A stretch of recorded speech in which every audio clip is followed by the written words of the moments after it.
જય શ્રી કૃષ્ણ મિત્રો, આજે આપણે ઉનાળામાં ઠંડક આપતા દૂધી અને જુવારના થેપલા બનાવીશું.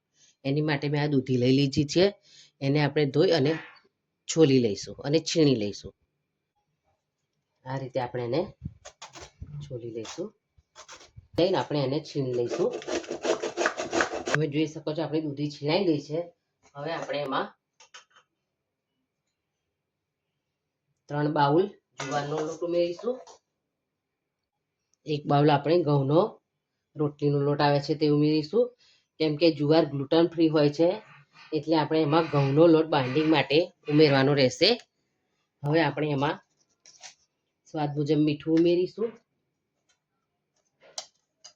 લાલ મરચું પાવડર ઉમેરીશું, હળદર ઉમેરીશું, 1 ચમચી તલ ઉમેરીશું, 1 ચમચી આદુ મરચાં લસણની પેસ્ટ ઉમેરીશું. અમે ગોળ અને છાશ પહેલેથી ઓગાળીને રાખ્યા હતા એ આપણે એમાં ઉમેરી દઈશું. ધાણા ઉમેરીશું. આપણે 2 ચમચી તેલનું મોણ ઉમેરીશું. સરસ રીતે મિક્સ કરી લઈશું. લોટ બાંધવાનો છે કેમ કે દૂધીમાં પાણીનો ભાગ હોય છે. છાશ અને ગોળ પણ ઉમેર્યું છે. જરૂર પડે તો આપણે પાણીથી ઉમેરી પછી આપણે પાણી ઉમેરી અને લોટ બાંધીશું.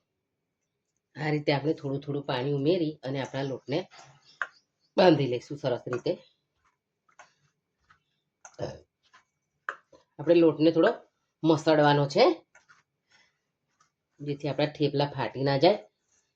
આપણો લોટ એકદમ સોફ્ટ બંધાય એટલા માટે આપણે એને થોડુંક આ રીતે મસળીશું.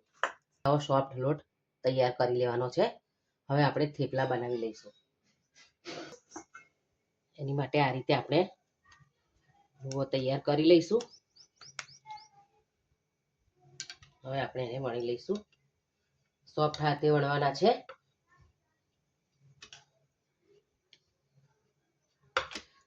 જેને વજન ઘટાડવું હોય એ પણ આ થેપલા ખાઈ શકે છે.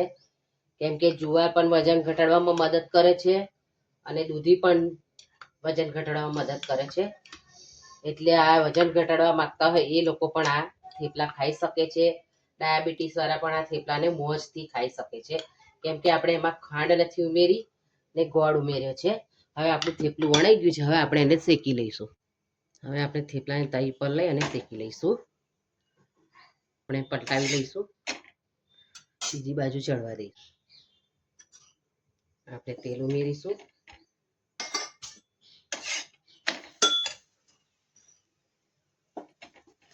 આ રીતે આપણે થેપલાને બંને સાઈડે આછા ગુલાબી રંગના થાય ત્યાં સુધી આપણે શેકી લઈશું.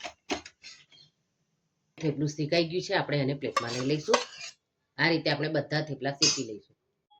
તો તૈયાર છે જુવાર અને દૂધીના થેપલા, જેને મેં કેરીની ચટણી અને લાલ મરચાંનું ગળ્યું અથાણા સાથે મેં એને સર્વ કર્યું છે. જુવાર ઠંડક આપે છે, દૂધી ઠંડક આપે છે અને કેરી પણ આપણને ઠંડક આપે છે અને લૂથી બચાવે છે. એટલે આ આપણી થાળી બિલકુલ કમ્પ્લીટ છે.